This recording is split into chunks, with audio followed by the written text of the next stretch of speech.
Okay, I'm going to try and not cut this down at all, try not to do any camera trickery, no editing, nothing like that, because I want this to be as genuine as possible.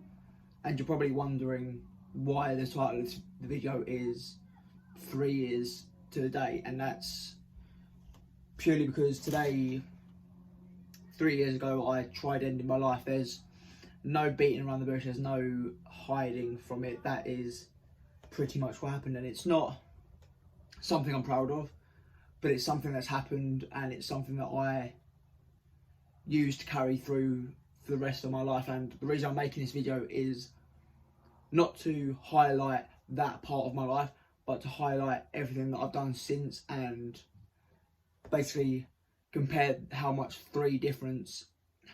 different I am within those 3 years in such a short amount of time, if that makes any kind of sense.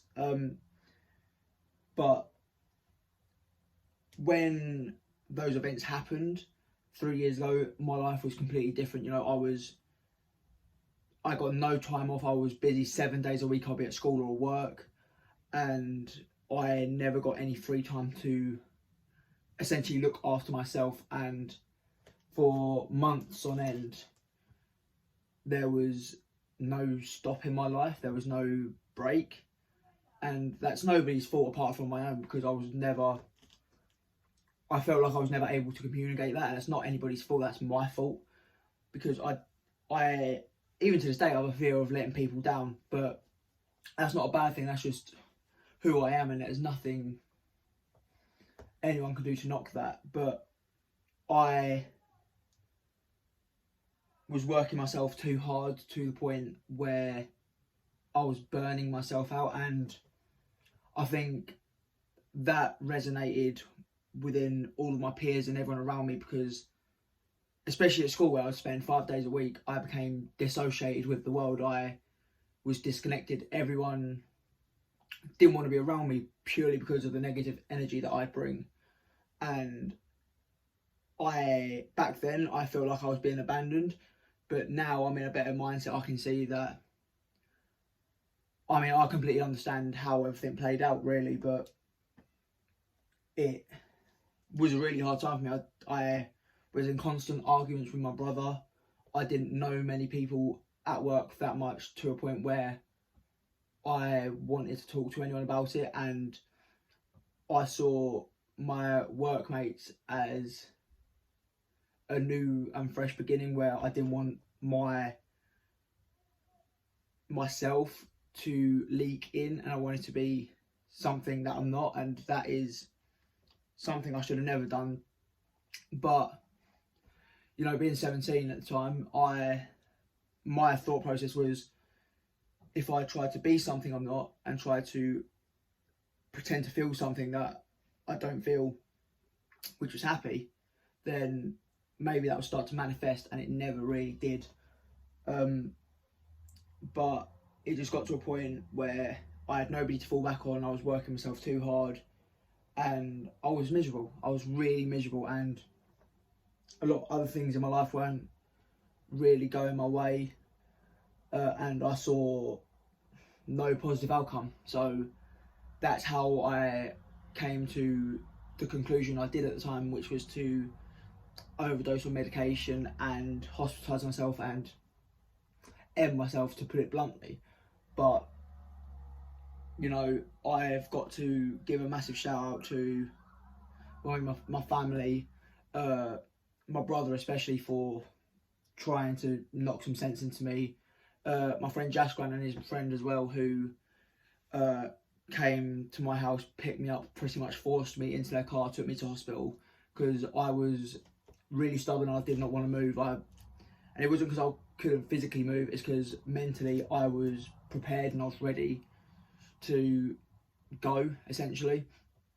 But you know, the people that helped me out on that day, just to fundamentally get me from A to B, to get to where I was needed to be, you know, that's something that I can never repay. You know, although it wasn't what I wanted at the time, it's important because that's where it's got me to where I am now.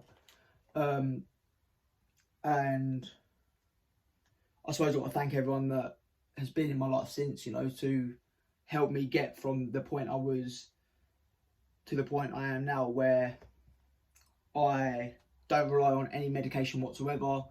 I don't go to therapies anymore purely because I don't need it.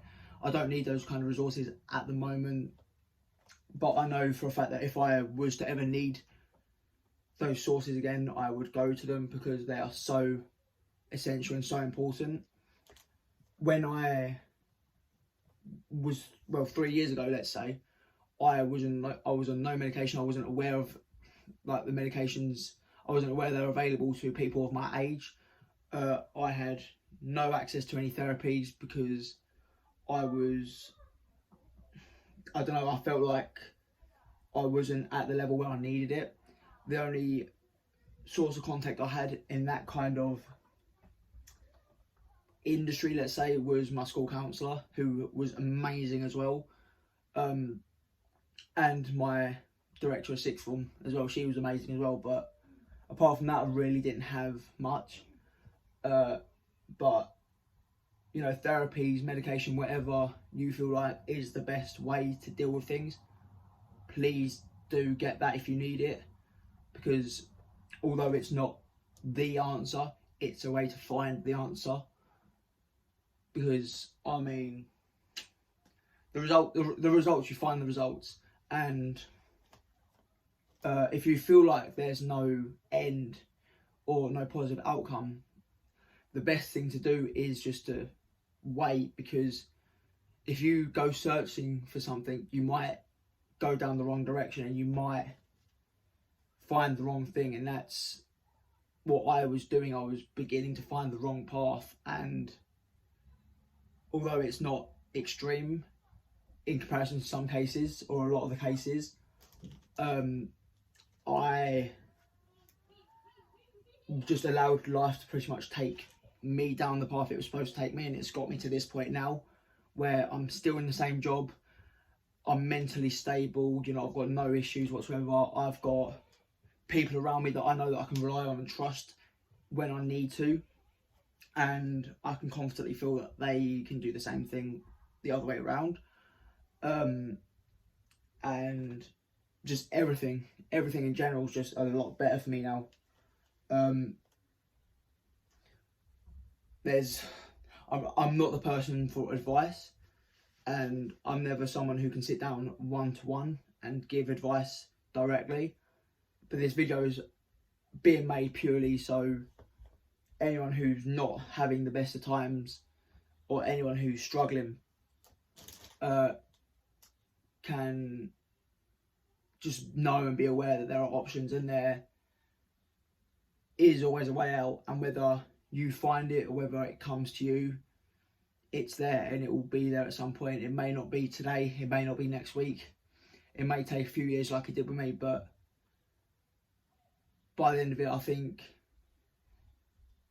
there's always a point to carry on. There's always a reason to look towards the next step, whether that step has got objectives or whether that step's completely blank. That step is always there. There will never not be another step for you to take, and you might not see it first, but it is there. And in the last 3 years, I've discovered that myself, and yeah, I'm really bad with words. I've discovered this. But I thought I'd use the platforms that I've got to share stories, because that's what this is about as well. It's about sharing stories, sharing memories, sharing experiences. And there's always someone that can help out if you need it. Yeah, that's my story. That's where I have been before. That's why the 2nd of July is always a special day for me. The 5th of July, also a very important day. But I will share that next year, because next year is a big milestone, and you'll discover that next year. But yeah, today's a very important day for me. It's a very important day for self-reflection and personal growth, which is something that I really try to manifest. And I just hope that, although this isn't much, I hope this is something towards the right direction for some of you. So yeah, fun.